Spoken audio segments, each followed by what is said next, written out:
Okay, so in my last lecture, I was already somewhat addressing the fact that in the South, there's a strong presence of more seasoned military men within the ranks of the Confederacy.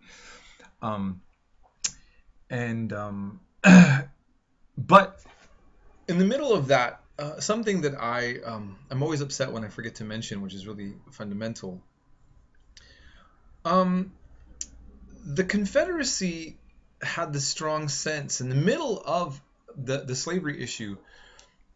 They did have a strong sense of states' rights, which, as I think I've pointed out a few times, excuse me, to this day, statistics show that a good portion of Southerners still think that the Civil War was about states' rights versus slavery in the specific.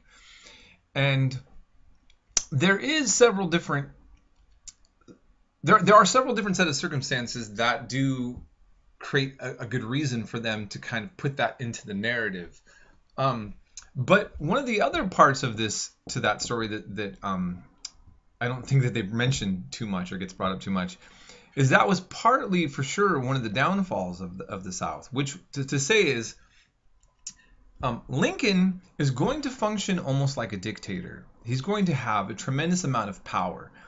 I'm going to talk more about that a little bit later, but he suspended a lot of rights in the North, and really, it's not something that we think about for Lincoln during this time. But how do you win a war, really? Most political leaders suspend the rights of citizens during war times. Okay. And give the state much more power, which is also always the danger. I mean, quick side note, I just want to remind everybody that after 9/11, Americans were willing to just completely throw away freedoms that before we were celebrating in the middle of saying that we were being attacked for our freedom. And then now, I only see more and more, with this whole war on terror, many Americans are willing to give up those freedoms and for the sake of security. Is that rational? Is it worth it to you? Can we compare what's happening now to the time of the Civil War? I think that's problematic, but we just need to always remind ourselves when we think back at these times and look at where we're at now, to really, I don't know, I hope we're always really deeply contemplating the importance and significance of all these events so that we're making hopefully a more wiser set of judgments in a current time. So anyways, moving back on. So we have but the Confederates, part of their whole struggle is to give more state rights, to not have a centralized authority. In other words, part of their justification is not just a defense of slavery, but to say that a federal government or a strong central government doesn't have a right to impose itself on people. And they can't just say that's only for slavery. So what this does, though, is it prevents the South from having the kind of cohesive leadership that the Union is going to have in the North. Okay? In other words, they're going to be much more weak on getting things done due to this kind of ideological presupposition that's required to justify breaking away in the first place. You understand what I'm saying? Okay? And so that puts the South at a disadvantage to what the North can do. And that's just something I want to mention. Okay, so that kind of already the top part here on compare and contrast, style of presidencies and powers. That's kind of that's a perfect example of what I was just talking about. Okay, and then you have this whole question: is this a war or insurrection? This really goes back to a whole set of questions that we always have to ask ourselves, right? We just covered Nat Turner and John Brown, and many of you said, oh, violence is never justified against violence. But I do think that most of you celebrate July 4th. And what we forget is that everybody who ever fought on the revolutionary side of the war was illegal, would have been considered an insurrection and even a terrorist, according to the British Empire. Because what was there legitimacy for that violence that was independent? There wasn't a United States of America. There were these guys called founders, were men who were leaders to support a military action against the state. George Washington was like John Brown on steroids, right? Okay. And so it wouldn't be surprising then that you look, the Confederacy invokes the same kind of arguments made for the War of Revolution, 1776, the Declaration of Independence, to what they were going through.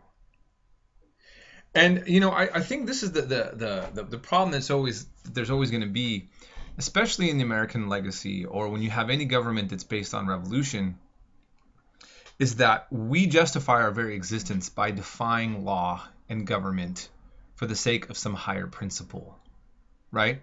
But when does that end? The United States Constitution allows the government to suppress insurrections. So, how could the South say that they had a right? They have to appeal to a set of values or laws higher than even the Constitution itself, right? I mean, it's a very tricky thing. So I just want to remind us that this is going to be something that we always have to face. I mean, Martin Luther King, he did illegal acts. He wasn't violent, but the law said, don't eat in this diner mixed with whites, and they broke the law. And so it's just always this is, I think, a part of this America. In America, we can't seem to make up our mind. You know, when we see protesters protesting something that the law has, if we support the law, we say, look at these people disrespecting the law. And then if we don't think that the law is just, we always say, thank God these people are protesting against this law that shouldn't exist. And so I just kind of want to remind you that the left and the right does this. We can't seem to make up our mind if there's any consistency to this whole debate. Okay. Anyways, so moving forward, dealing with economics. There were some, economic issues that were also linked to this, and there's been a general perception that there was more industrialization in the North versus the South. I've come across information that I have to admit that I'm a little bit torn on how strong that argument can be made. I do think that the railroad system and some aspects of industrialization still gave strength to the North. Now, one of the things the South miscalculated is that they had a strong industry with cotton, which, as they always said, cotton is king. And it seems that they thought that they could rely on their own economy in relationship to Europe and so forth, and that they wouldn't be at the disadvantage that they would find themselves later on to be. They miscalculated greatly on some of that aspect. Okay, so that's something to say there. And actually, then I'll stop and I'll get back to our generals and move on.